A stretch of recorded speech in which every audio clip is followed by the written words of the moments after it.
going to be hearing more about Factual area. So, Geoff, I'd like to welcome you and welcome everyone from the panel. Great. Hello, everyone. In Australia, it's a very impressive lineup that Screen Queensland is able to get together. If I need to plug her. Yeah. Plug this, Steve. On my right, I've got Vikram Channa, who, if anybody heard him speak yesterday, talked a lot about Discovery Asia and what he's looking for. He's Vice President of Production and Investment. Bernadette, who's the Head of Development and Production at the Australian Children's Television Foundation. Bernadette's, I've been lucky enough to work with Bernadette and Tim and Wayne on a few programs the last couple of years. Tim McGahan, jumping Wayne, sorry there Wayne, but Tim McGahan, who's head of Blacklab, Managing Director. Wayne Denning, Managing Director and EP of Carbon Media. He's just got some enterprise funding, so he's cashed up, so you can pitch to him. Shh. Ron Saunders, General Manager of Beyond Screen Production, who's a veteran of Factual television in Australia, and I know my kids watched some of his programs like Backyard Science when they were little. So I try to, being the factual guy that I am, I tried to create a format for this session, and thinking that, like most factual producers do, that we don't need a script. The format will probably fall apart halfway through the hour. We may have some artistic differences up here, but hopefully by the end you learn a bit and are entertained. So I'll just do a quick stock take of the crowd, and this has probably been done in previous sessions. Apologies if you've done this already, but just an idea of the backgrounds of the individuals. Many, would you call yourself first-time producers or emerging sector? There's a couple. Yeah, documentary producers. Okay, and anybody that has made kids factual, whether it's for an in-house or a production company. There's a couple. All right, do it. That helps. I think my format will work. The format will be me as with a brand new project. Newbie, actually I'll put myself in the adult space, that I'm a doco maker who's coming to the kids space for the first time, wanting to broaden my slate, and I'm coming to the networks, these experienced producers and the main kids distributor in Australia for advice. So away we go. But now before I start, I will ask each of you, if you don't mind, just to break the ice a little bit, if you can recall your favorite, the first kids show that really grabbed you, whether it was as a child or as an adult. We'll start from Ron, coming backwards.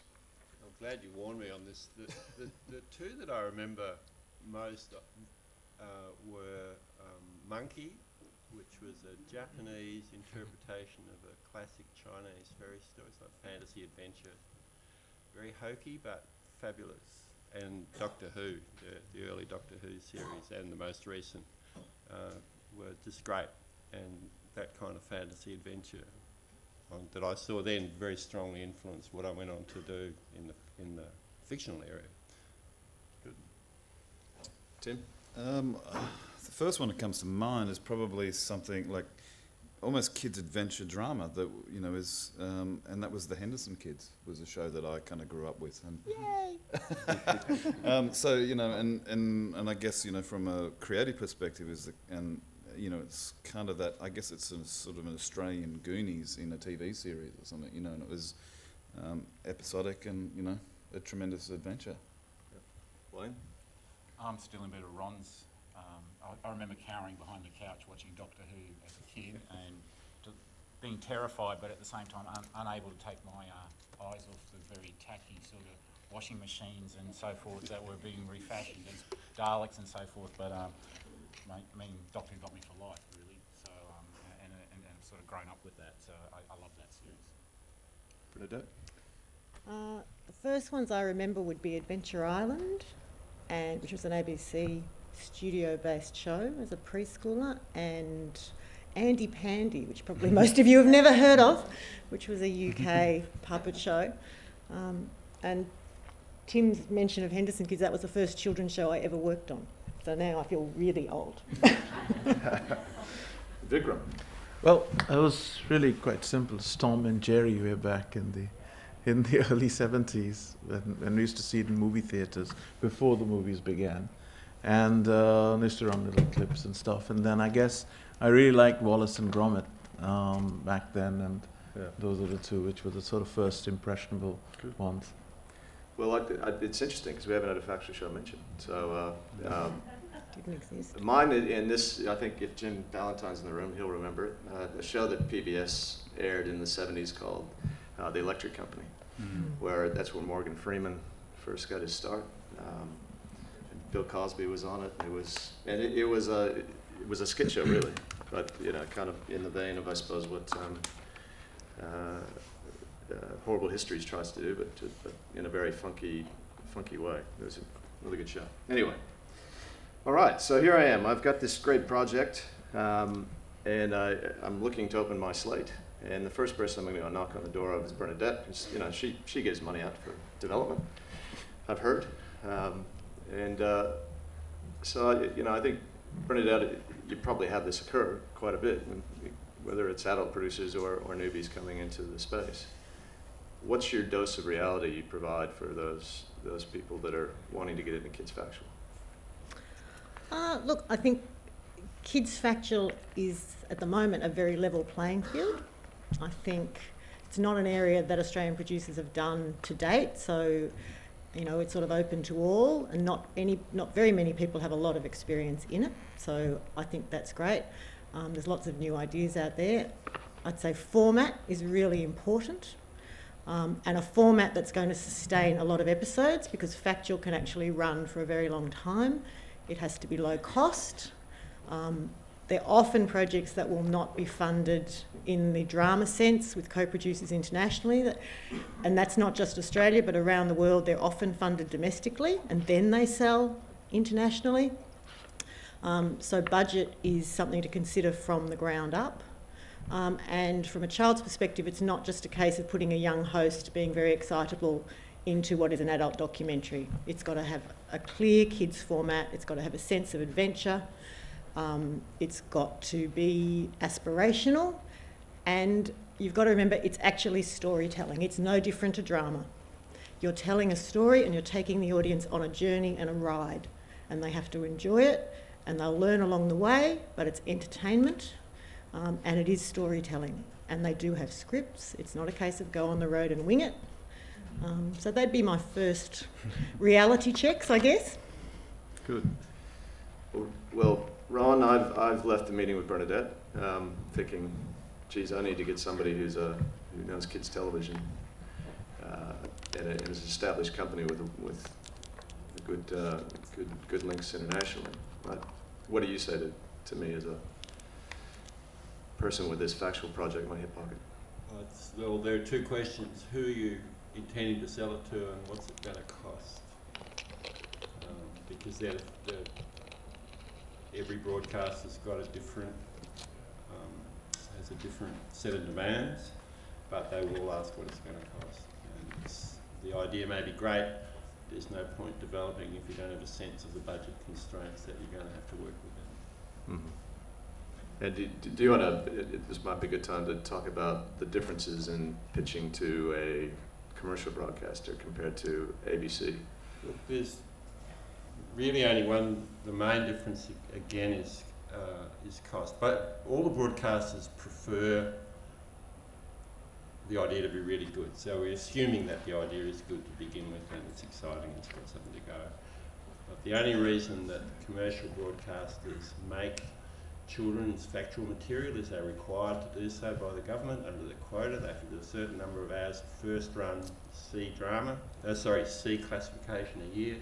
They can fill it either with cheap quiz shows or cheap kids factual, and they will pay in a very narrow band, which I'm not going to tell. You can go and ask them, but it's very, very small.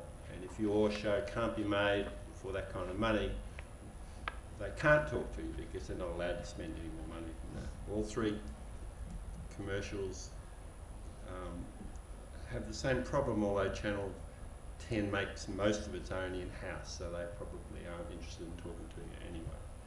But certainly 7 and 9 have exactly the same problems. The ABC is the only exception, and they will pay more sensibly, but they do see Factual as the area where they can get a higher volume for a lesser cost. So the cheaper your exciting program is for them, the more interested they will be. And the second thing with the ABC is because they're paying a bit more, it is possible to work in co-production with another country. So there you go. Good. And Vikram, I think my show will work in Asia. I'm not sure which country, but I've come to you to chat to you about what does Discovery Asia want and what are you looking for? Sure. First of all, I really agree with what Bernadette said. This whole kids factual space is genuinely new to certainly our part of the world, be it Asia and as I sort of learned in Australia as well. So it is a level playing field. And the facts are that I hadn't produced a kids show up until 2 years ago. But from the specific question, and the producers I worked with hadn't either. They were all from Factual, who had done lots of shows for Discovery Channel, and we graduated ourselves into this space over the last couple of years, over 3 or 4 series. From a Discovery Kids perspective, like I said yesterday, we want ideas which are not available in the acquisition space at all. We're looking for new ways of capturing the essence of the parent brand, which is Discovery Channel, which is experiential, where the learning is embedded very strongly in a narrative story form. But again, like what Bernadette was saying, we don't want Me 2, Me 3 derivatives. You still want the experience to carry the Discovery values, but has to be crafted for the kids space because it's very different to execute shows, as we've discovered, to physically execute shows for children, even though we're trying to build values associated with the parent brand.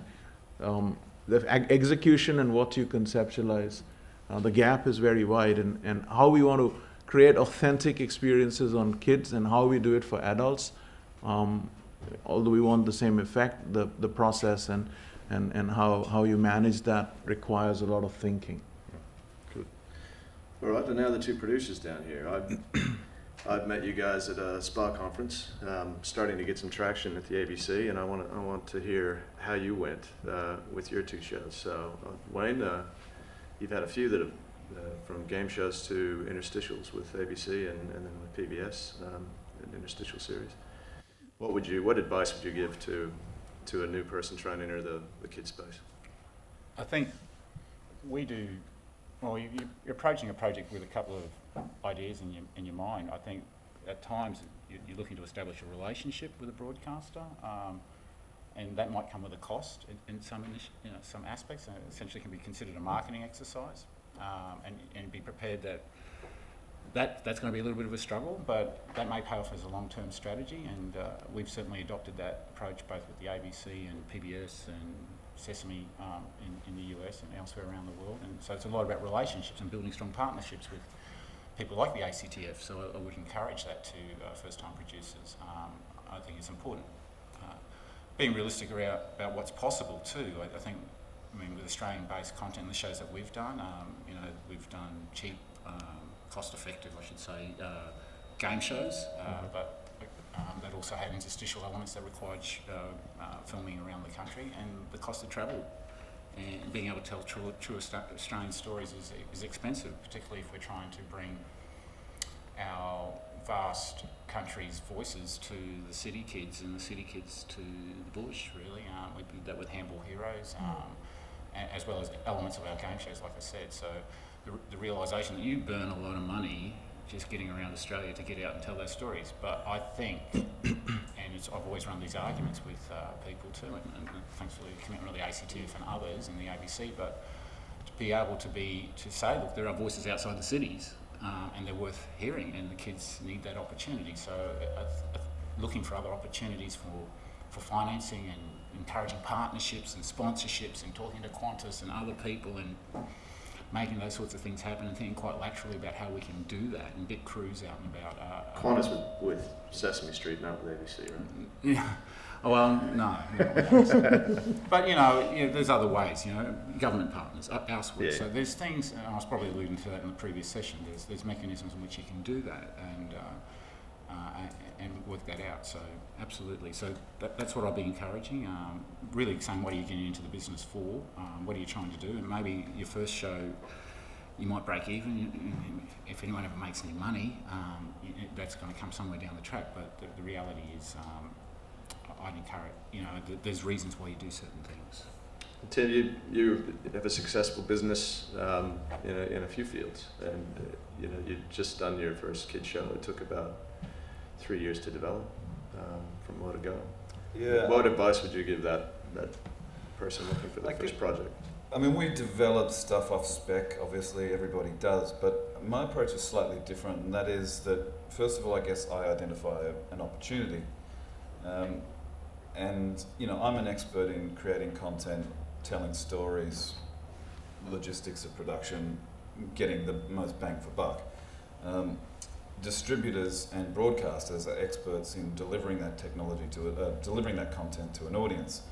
So they are the wealth of knowledge. So like what we should be doing as content creators, I don't just want to push my content onto broadcasters, I actually want to engage in a conversation. So that's where I start. I'll be asking people like the ABC or Vikram or Bernadette, what opportunities are there in the market? What aren't you getting? What can't you buy as an acquisition? Because that's where the opportunity sits for me. So then, and that's how WAC came up. It was a broad cattle call from the ABC. They did a pitch at Screen Queensland and said, we're looking for kids factual, wildlife, high volume, low cost. So we went about creating a pitch that just from the very beginning ticked all the boxes. We didn't take it to the broadcaster. We knew there was a slot there. How we got over some of these issues was we made 52 episodes, so it's 52 half hours. It was my first children's television show, so kind of bold to walk into the ABC and go, the only way this is going to work is we're going to make 52 of it. And they go, but we don't know you, we don't trust you. And I went, well, the only way you can do this is aggregate all your costs. Because the way I saw it was, well, if I'm going to produce titles once, I can use it 52 times. Now my titles cost, the 52nd of the cost, So that's how we built our series. And we basically went back to a pitch and pitched them the show that responded to their brief. And they just went, this is perfect, this is how we do it. It ticked the boxes logistically, budget-wise, and it had engaging content. As soon as anybody heard the creative pitch about the content, they just went, I get it, we understand it. It still took 2 years before we hit production, but and I think that's the way I would suggest to anybody to approach content. You need to know the market, and if you don't know the market, find out from somebody who does, and broadcasters are great people to that. So if someone's pitching me content, I want them to know and understand the market and understand where the opportunity is, not just I think there's an opportunity here, or this is really cool, or this hasn't been done. Yep, that's good advice. I think this is a good time to show Bernadette's sizzle reel. It has a bit of whack in it.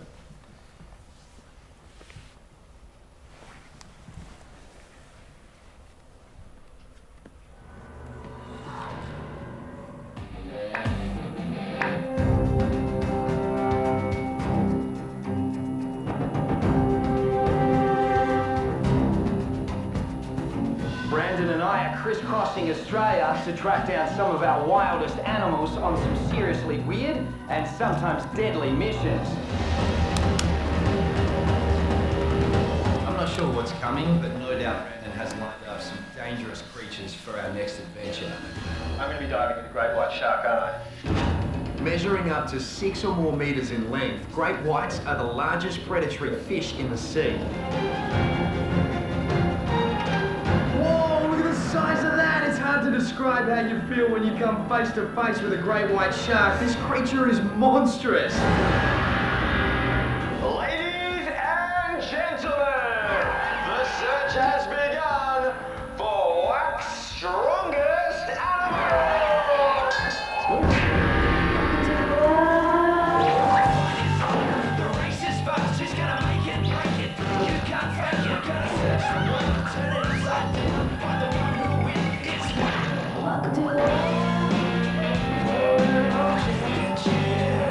Hello and welcome to Whack, where animals go wild in the hunt for the most prestigious titles like who is the world's sneakiest animal, The ugliest. or even the most romantic. My dad thought of my choice in being a fashion designer as odd. The day I left behind, the years of wars, struggles, fear. I was 16. My doctor said to me, "Oh, is there any chance you could be pregnant?" And I was like, no. I just remember seeing this girl and she did a backflip with a skipping rope. I was excited I was going to film sharks for the first time, not just see them but film them. I used to spend a lot of time playing video games, but it's changed. Now I have something else to do.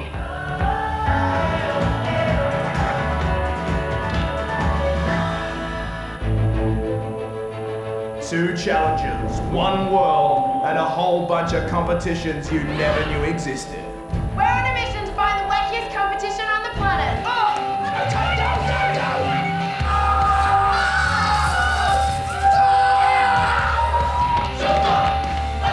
It's wacky, it's worldwide, and it's all about winning. This is Wacky World Beaters! Whoa, what is that? Snickled reef, Come on, man, what's the mission? the largest fish in the world.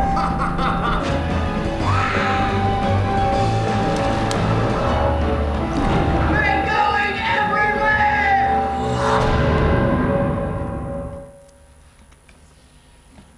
I think that suggests that if you have wacky whacked or then you have a better chance of getting a commissioning in this Please space. don't. No more titles with whack in them, please.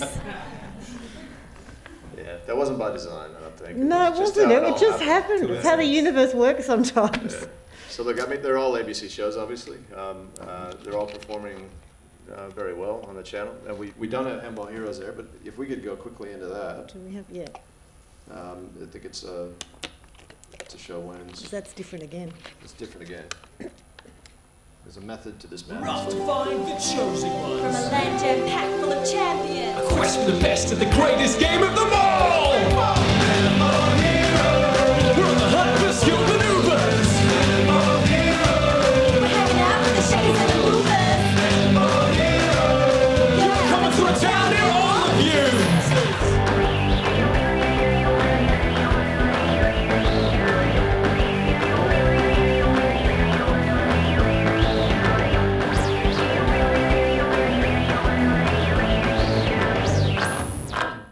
Wowzers, hold on to your trousers.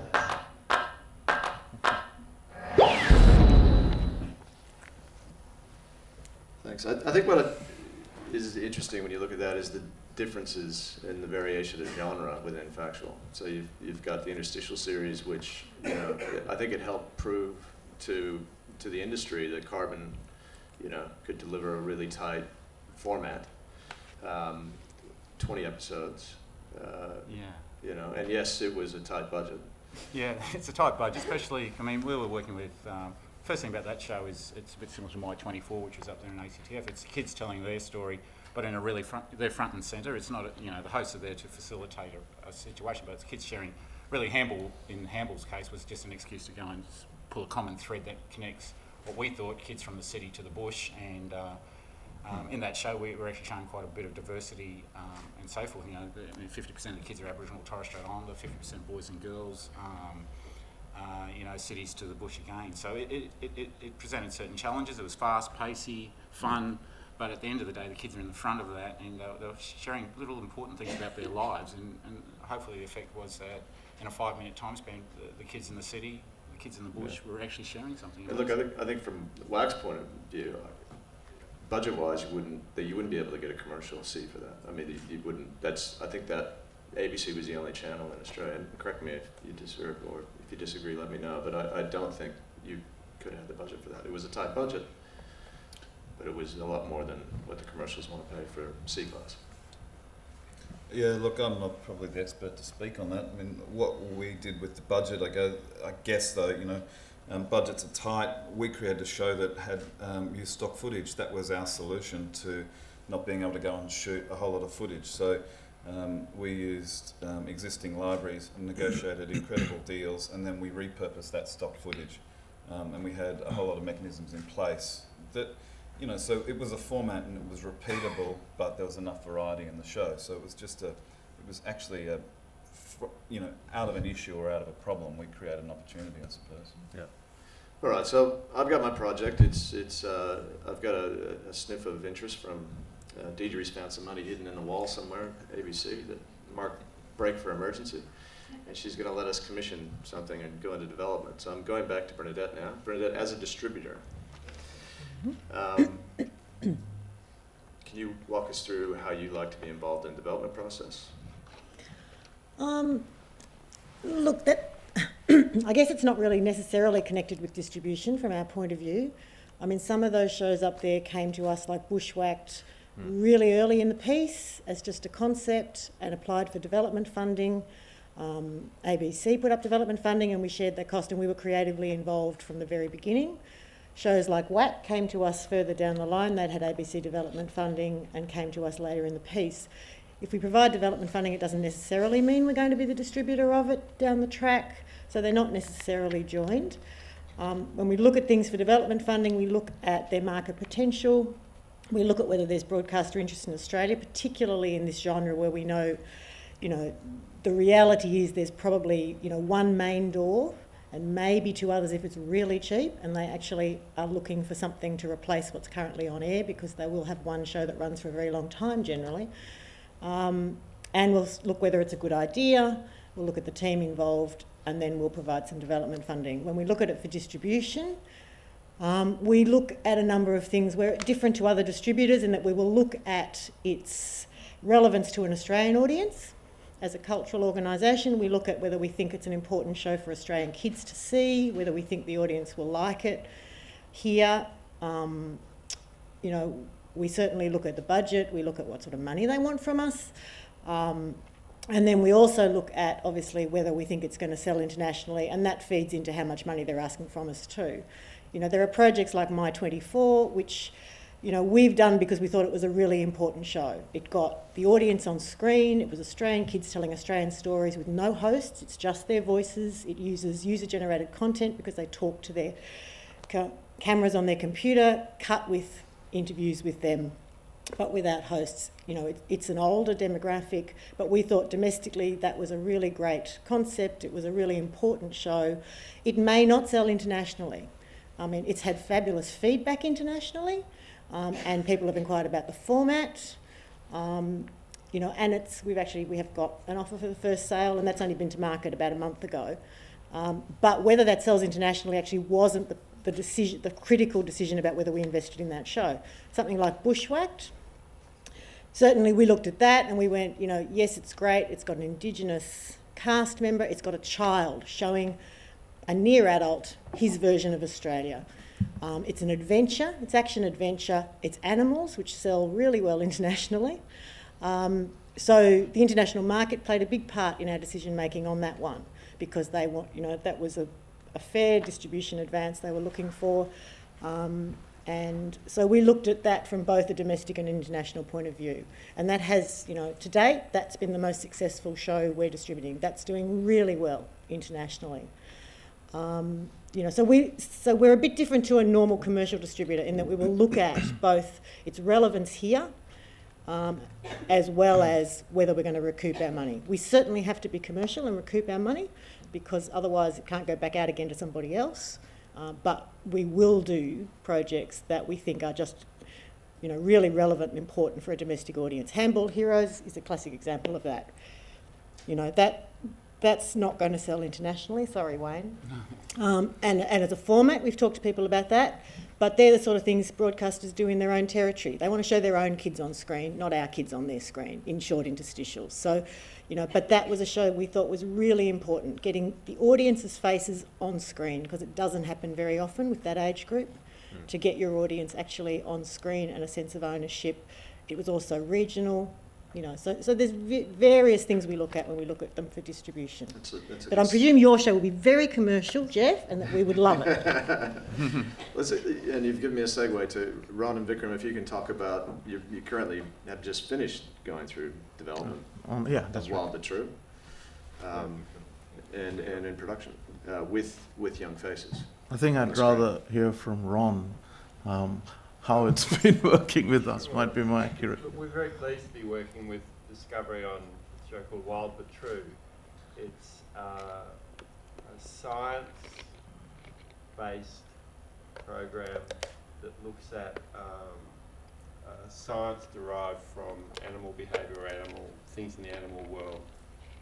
And it stars Robert Irwin, and it's shot largely in the Irwins compound north of Brisbane. We didn't create the concept, it was brought to us. It was Vikram's original concept, and we were asked, and it was originally set up as a co-production with Canada, but the Canadian half fell over and Beyond was approached. And they said, we've done this little trailer, do you want to have a look at it? And we went, oh, all right. And ran the trailer, it's about 30 seconds long, and I think we were halfway through it and we rang and said, yes, please, we'd love to take part. It's a really good idea. And the talent was exceptional. Robert's exceptional. They had a Canadian girl pairing with Robert, and so we had to find an Australian girl. It's been a very interesting challenge because the concept is harder than it looks, and Discovery is quite rigorous about the journey of scientific discovery being accurate, thoughtful and accessible to children. And you're talking about quite top-end science and quite obscure concepts. And as I said, it's been a challenge. It's been a good challenge and an interesting one. We're about halfway through the shooting, and I think it's going to be fab, but I think it's going to be very hard work right through to the end of post. I think for us it was one of the things we discussed when we sort of passed the concept over to you and the team, was I said that it's quite, between the experience all of us have, it's possible to make a good show reasonably easily, but is it possible to make a great show? And that's where it gets really tough.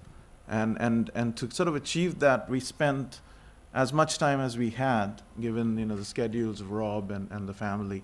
We had a very tight window within which to do this. But we really used that time optimally with the team at Beyond to create what are really first just insights on paper, like what's the key idea, how does the narrative flow? And then from there it became rundowns with more details, and there we were trying to plot all the twists and turns of an amusement park ride. The word I used to describe to the team is, I said it's a howdunit. Because it's a show on biomimicry, we already know nature is the point of inspiration, but the kids need to discover how nature works in that scientific concept, and then how some incredibly smart people have taken that and created inventions which we use on a daily basis. But so what happens to science and all of this is that journey of discovery, which we say is a howdunit. And in the process, our goal was for the kids to experience discovering scientific principles. That was really what is at the heart. And once we put it together, we really want science to get so distilled and simple and tangible and tactile. But in this fun environment of studying how animals actually figured it out on their own, and then how scientists borrowed that and created everyday devices which we use. And look, yesterday, I don't know if how many were here yesterday, but you used a word which I love, and Bernadette touched on it when she said, she likes seeing our audience on screen. And you used the word experiential. And I think I don't know if Deidre remembers this, but we were at an ACMA conference, one of those one-day sessions they do about 5 years ago. And we just finished Outback 8 with Channel 10, and Sherry was on the table with us. And our table put up that we thought kids' television should be more experiential. And I'll never forget, there's a producer who shall not be named, who said, "What the F does that mean?" And I'll never forget that. And to me, I mean, it's a good segue into the two clips I'll show you now. And it's two different versions of that. One is a show that we're in production with at the moment, ABC, called Blue Zoo. And then we'll show Kid versus Film, if that's all right. Yep. Yeah. So we'll show those two clips. Now, just pause it one sec. This is a sneak peek, I should say. So the setup of this is it's a co-production that I was lucky enough to help commission an EP at ABC with two doco makers, so two people that had never done kids television before, and we got an experienced series producer and Nick Kopkin on board, who some of you may know Nick when he was at Screen Queensland. And it's 8 kids learning how to be dolphin trainers. So down in Coffs, co-production partner is RTE, which is the Irish public broadcaster.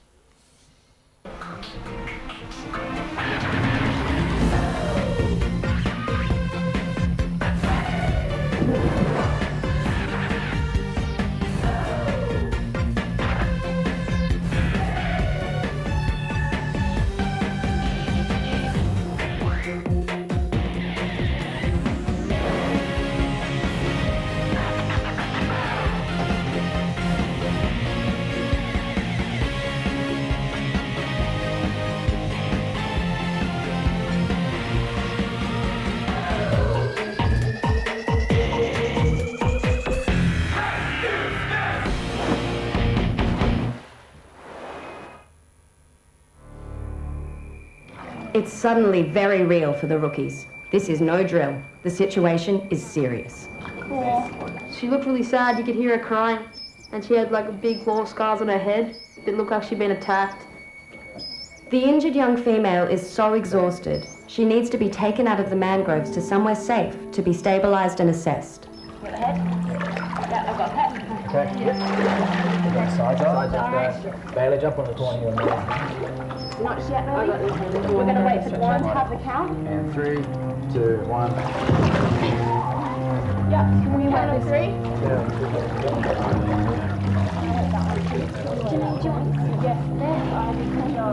I think what they did was really brave and courageous, smart and quick with their actions. When I first saw the dolphin, I didn't know it was a dolphin because it was just like a towel, just covered in towels that were soaked with water. One's a bit more water close. That's all right, Sophie? 4. It was quite interesting to see a different side to Ivy, Bailey and Sophie. They play around a lot and, you know, we have a lot of fun, but as soon as that situation came about, you could see the seriousness in their face. They wanted the best for the animal. They were concentrating. They were really, really great. 30 without a breath. Is seconds between breaths. We had to water down the dolphin so that she wouldn't get dried up and it wouldn't irritate her skin. Our aim is so that she can maintain her body temperature. 32. She kept crying, like noises coming out of her blowhole. Want to know if that... We don't know how long she was stranded there for and how long she's been in pain. Is she gonna be all right? We're just going to monitor her. We can never give an outcome because we don't know her full underlying condition. So our aim is to try and stabilise her as much as possible and to gain all the information that we need so we can provide her with the adequate care that she needs. Dr. Dwan calls National Parks and Wildlife the government authority for wild animal rescues. I mean, I would recommend it comes back to the pool for rehab. It's just whether or not that's the decision you guys want to run with. National Parks will make the decision based on Dr. Dwan's advice. 35. Well, I don't think you'd leave it. You'd euthanize it.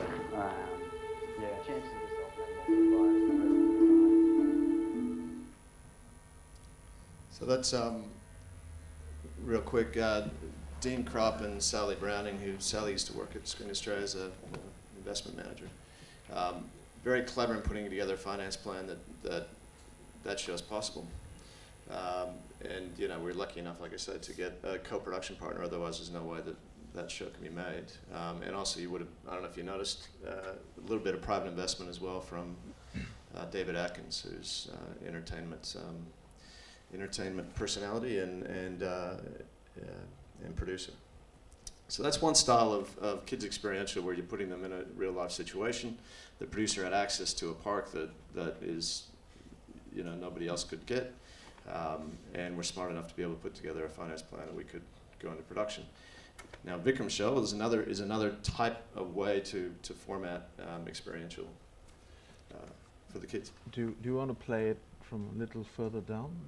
Because I guess it builds up, and sorry, it might not be the final master. It might be one of the earlier cuts, so there might be some sort of rough edges to it. Cameras rolling.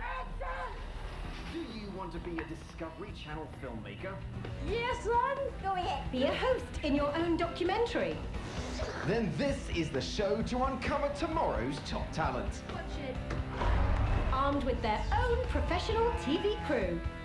2 teams travel to amazing locations. Where they make their ideas come alive. I like it. We'll be there to guide the teams. Your energy was great, but you have to look down the lens. But it will not be easy. And many things could go wrong. Don't try this at home. With a panel of young judges to impress. You ready for the results? 2 teams will have 1 chance to make the cut. This is Kids vs. Film. Okay, guys, let's just get straight to it. Let's rev up, let's suit up, and let's get going. It's Hold your horses, Ollie. Before we can do that, we need to find out some team names, don't we? So, Drew, Rowan, tell me, what have you come up with? We are Team Curiosity. I like it. I like it a lot. And that, I'm imagining, is because you are curious about life and the world? Yes. Okay, Isabella, Sophia, what's our team name? We're the girls in red. Girls in Red. That's a very imaginative, outside of the box, sort of like, subtle, under the radar. So we all know that Discovery Channel makes some amazing documentaries every year. So, let's see some ideas that might just inspire you all. Take a look.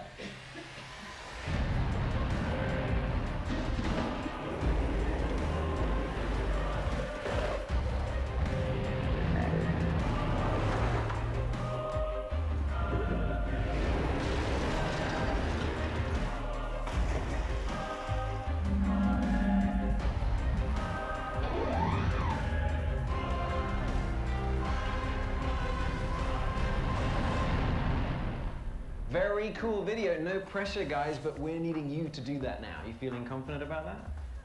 Sure. No, that's what that was. How are you feeling after watching that? Inspired? Yes. I think we know what we might be able to do now. Now that's confidence for you, see? Curiouser and curious. All we need to do now is find out where we're going. Absolutely. So, guys, once more to the screen. It's the big reveal. In this episode, the team... I think we let Vikram explain the rest of the format. Sure. Yeah. So what happens is we show the Discovery sizzle to inspire them, and then they discover where they're going. It's roughly the same theme for both teams, different aspects of the same theme which they have to film in a sort of a 2-minute film at the end. But really at the heart of the concept, where the kind of experience we wanted to develop, we wanted to control it, because pure observational, sometimes the pacing may not exactly be, from our perspective, the right kind of pacing on TV. We wanted to control that raw sort of input and reaction from the kids. So we created something called the dashboard. So once they knew where they were going, we created the dashboard where they could see 3 clips we had chosen with very different style and structures for approaching the documentary of that type, all from the pre-existing Discovery inventory. So each clip of a few seconds could give them 3, it's like giving them multiple choice to just trigger the thoughts. Now the smart ones actually combine all 3 in their own way, or others may go linear and say, I want just that. So what that does is showing them the 3 dashboards from 3 different Discovery documentaries allowed a really enriching discussion which follows between their mentors and the kids themselves. So you really get very raw, visceral reactions to what they would want to be. Do they want to host it? Do they want the expert's point of view? Do they want it as a point of view? Stuff which we as filmmakers are familiar with, but we sort of hothouse this for the kids. And we do exactly the same when it comes to camera work, and we do it exactly again later in the narrative for the editing, and therefore create intense debate, and then finally a bunch of kids come in at the end and they see the two outcomes, which for most part, actually you end up seeing two very different stories because of the choices made by the kids, but we've sort of egged them on by giving them multiple choice options. So that's where we were able to control the observation or the experience and keep the pacing alive, because it goes bang, bang, bang, almost, like you said, like a format. Yeah, and I think, and that's a good point, the pacing. Going back to what was supposed to be a format here with my project, we've now got into production, and I've got to think about, as a producer, my domestic market, but I've also got my distributor who wants to, who has to think about where we can sell this show. Can you talk about the difference you have, or some of the issues that new producers have in thinking about the world market as well as the domestic? Okay. I guess thinking about the sorts of comments we make along the way, we're involved in the production, so we have the same sorts of approvals, I guess, that the broadcaster does. So we approve the scripts and the cuts and the music and the titles and all those sorts of things. So thinking about the comments we make along the way, there'll be things like, play on words in dialogue or in narration doesn't translate. The speed at which we talk in Australia, and there's a couple of shows where we have issues with our German partners, where most of our shows do very well in Germany, where they sort of said, well, we can't dub this because it is so dialogue heavy, we actually can't get the words into the screen time. We'd have to completely rewrite the script if we were to take this show and buy it. So, there's got to be some air there to allow people to actually dub it into other languages. Cultural sensibilities, depending on, we've had shows where they won't take certain episodes in the Middle East because there's a pig in the episode. Things like that. So we'll give feedback along, in those sorts of areas. Australianisms, slang, words that don't travel. For a local market, that's great, and sometimes that works because in context, an international audience will get it anyway. But other times, the context actually isn't clear, so that word just won't travel. There's territories where the shows are subtitled and not dubbed, but certainly in Europe they're all dubbed, so you have to think about that. They're going to actually translate it, and they may give it a new title if the title doesn't work. We had a drama that was called Mortified, and of course in Germany Mort is death, so I had to completely change that because it was a comedy. But that's okay, they'll come up with another title, but that title worked really well in the English-speaking world, so that was okay. But certainly, language is an issue. Pace of the way we talk is often an issue. I'm trying to think what else. Geoff, you've seen our notes. Tim's was in the middle of it, Tim was in the middle of it? Yeah, I mean, we had an interesting, some challenges, I guess, because the broadcaster and the concept is so fast in whack. The scripts are intense. There's between 60 and 80 facts in every episode that are unique facts, and they're all heavily researched and verified, etc., etc. So the ABC, and when we went through development with the ABC, and we went through the development process with the ABC, and then bought the project sort of probably 80% developed, I suppose, to Bernadette, and so then there was a consideration for that. But there was a lot of things that were sort of intrinsic in the concept that couldn't necessarily be changed. So you are serving multiple masters. And then a lot of the stuff was just creative, and you send it back to the creative team to go, well, instead of putting up a title that says danger, how do you say, danger? Well, it's red, police tape instead of saying danger. Well, that's one less, graphic that we've got to remove. So we made multiple versions. We made textless versions, and we made kind of a non-English version. But even things like the logo, you battle branding. Was one of our things, because from my point of view, the branding is really strong, and you want to brand a show because whack is our brand. On the flip side, if it's not whack in Germany, well, it's branded all the way through the show. So you are, it's a bit of a juggling act, and there's lots of conversations going on. Whack's a good example because text on screen is really important. I mean, broadcasters, when they buy a show internationally, are really happy to redo the opening titles and the end credits. They really don't want to go into the body of the show and have to change things and remake graphics and do all that sort of stuff, because then it's too much like hard work. So text on screen, if it can be done with a graphic rather than text, English language text, please always do it. Try and avoid it at all costs if you can, but in WAC it was part of the format.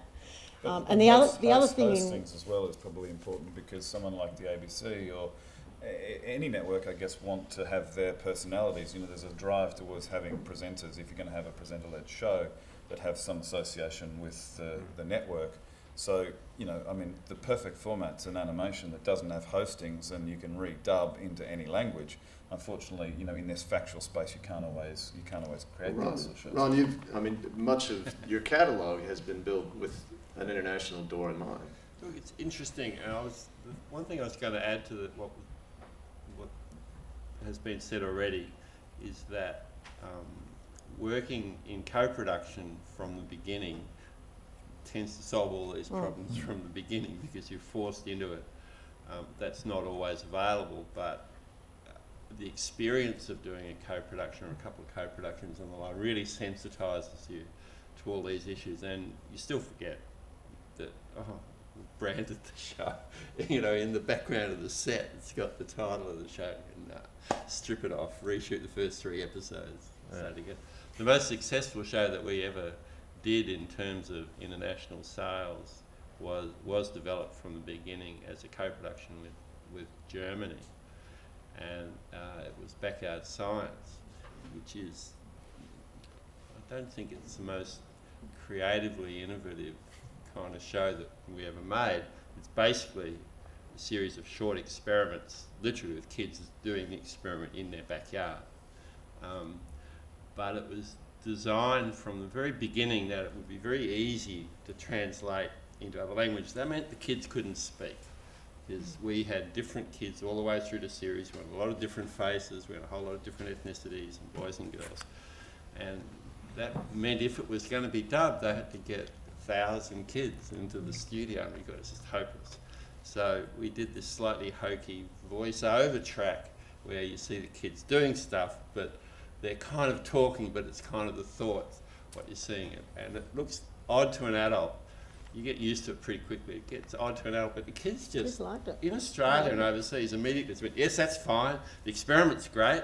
Hey, Dad, come and watch what they're doing. Let's go out the back and make it. And we had a lot of people saying that it was successful here, partly because boys and their fathers would go and replicate the experiment where they could have something get very messy in the backyard. But overseas it was really easy to dub. We had a couple of presenters in English that appeared 3 or 4 times against the background, and we sent the background as blue screen with the episode, so the Germans could put in their own presenters on the same background, and then everything else was just a voice track. And we sold that in, I think it screens in 80 different countries, and we did very nicely out of it. I'm going to jump ahead now because we've got about 8 minutes left, I think, from my watch. I'll ask one more question to the panel, and then I'll open it up to Q&A. But the future of kids factual. Nat Geo are now putting everything online. We no longer have a channel in the US. Discovery are doing different things in different territories. The commercial channels, really difficult to see the sort of content that we've shown on the screen. Tin's still fighting the fight, trying to create good content.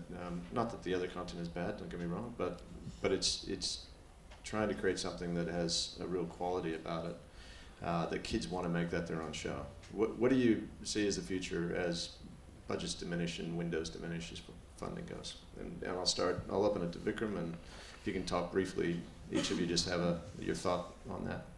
I think I just sort of touched upon it when we were conceiving Kids versus Film format, and then working with Beyond even on Wild But True. Clearly, observational experience is very critical, certainly for Discovery Kids. When we are working in the sort of factual entertainment space, for our kids channel. But keeping costs in mind and all those factors which impinge, how do we sort of very smartly create environments, formats, structures at that development stage, which allows us that sort of key experiential moments with the kids. You may almost call them, I kind of conceive them as structured self-discoveries. You've kind of hived that, you kind of choreographed those moments, and if it's an 11-minute run, and that's kind of what we would try and determine amongst ourselves, is if you get 5 such hits where you know that something's going to happen, and the best part is you don't know quite what, because we don't know how Rob and Isabel are going to react with that experiment when they discover a particular scientific principle, and how exactly are they going to articulate it to the camera. But we know we've set 5 traps. And those traps are highly researched, they're very carefully thought through, and it's the same with kids versus film. So in a way I was experimenting there and then taking that same approach to a very different space in biomimicry, science, and nature. So in that sense, we find that we can give a very high quality experience, in the realm you're passionate about as well, just like us. But maybe it becomes formatable, which is also interesting, potentially for Bernadette and taking it further, without losing that sort of raw experiences, which essentially is driving some of us for some of the brands which sort of like that sort of a thing. So that's, I think, where we are. And if we can perfect that and we get the right relevant responses from, obviously, the kids, then I think we are on to a way of doing it which, may actually create some more shows in that space. Bernadette, we had this chat the other day that, there are these new players in the kids space with Netflix and Amazon. I can't see that they're going to want Australian Kids Factual on there. No, their focus is the big high-end dramas in kids at the moment. And probably with US accents. And yes, and having spent last week with Amazon in Germany with Tara, she was very clearly saying nothing without US accents. But they're very selective. They really want known brands at this point in time. They're still establishing themselves. But I think Kids Factual, is an exciting area, and it's a growing area here and overseas. The broadcasters get more bang for their buck compared to drama and animation. They can get long-running shows at low cost. There's also the expensive ones. They're tricky to finance, like everything else, but there are a range of budgets. And they can be funded domestically, without partners or with partners, depending on what the program is and what the model is. And the audiences love them. Last week I spent a week in Germany watching shows from all over the world, and the kids non-fiction was the biggest category from all over the world, and the range of genres within that. And there was a youth jury audience and a German children's jury audience, and they loved those shows. I think the audience loved them, and I think the broadcasters will always program them, and there's an appetite for them. Yeah. All right, I think we might open the floor. So anybody have a question for anyone on the panel? This one behind. We got anybody? Was that Bob, or you putting your... Right at the back? You look at the example of Pixar films, which makes their films kids, teenagers, or adults. 3 levels, narratives go that way. Do you see something in terms of factual presentation, you can make something that has, say, a visual appeal to children, it's kind of fun for teenagers, and hopefully it's informative for adults, at least in terms of the narrative? Certainly for both the sort of formats we are working on, kids versus film as well as Wild But True. In kids versus film, in general, Discovery Kids is conceived as a co-viewing platform, and making documentaries and Discovery-style documentaries in 2 minutes, which is the objective of that show and format. But one of the belief we had when we were working was, we want adults to snoop in, because they'll never admit they can't make films as well as perhaps some of the kids who are more used to the technologies today. But it's a great opportunity for them to kind of learn what's POV or what's hosted or what's insider, some of the industry terms. So we actually always conceived of Kids versus Film as a space where adults would sort of, kind of look from behind and actually pick up filmmaking but pretend they knew it all along. Which is, usually how it happens. So it is designed as co-viewing, and it's the same with Wild But True. It's actually really the history of invention in recent times, which is of interest to anyone. It's just, told in a very sort of interesting manner using, Robert Urban's legacy and his expertise with animals to actually just give a history of science, which of course, one of the reasons why we wanted to work with Beyond is their experience in Mythbusters and science programming and setting up those Mythbuster-like experiences for the kids.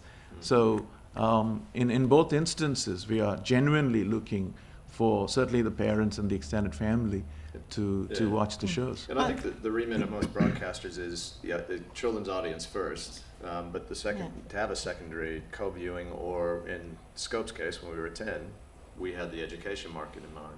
I think you can definitely do it. I don't think that's the issue. I think some shows lend themselves to that and some don't. But it's also about what the broadcaster wants, and it's also about giving the kids a sense of ownership. And they don't necessarily want to watch everything with their parents. They want stuff that is solely focused on them, that they own and they can tell their parents about later, or they can be experts in that their parents might not be, and stuff like that. So I don't think everything has to be co-viewing. I mean, I would say from our examples, Bushwhacked, parents like too. They enjoy that sense of adventure. Whack is solely aimed at the kids. It's not so much aimed at the parents and co-viewing. And it also depends on the time slot. The television is different to feature film. Pixar films, your parents take you to. Television, it depends on the time slot. There's time slots where there's no parents home, particularly for the 7 to 14 age group. And kids want that sense of their space and their shows. So I don't think there's anything that says you can't do it, and I firmly believe you can do it, but I don't think every show has to be that. All right, I think we'll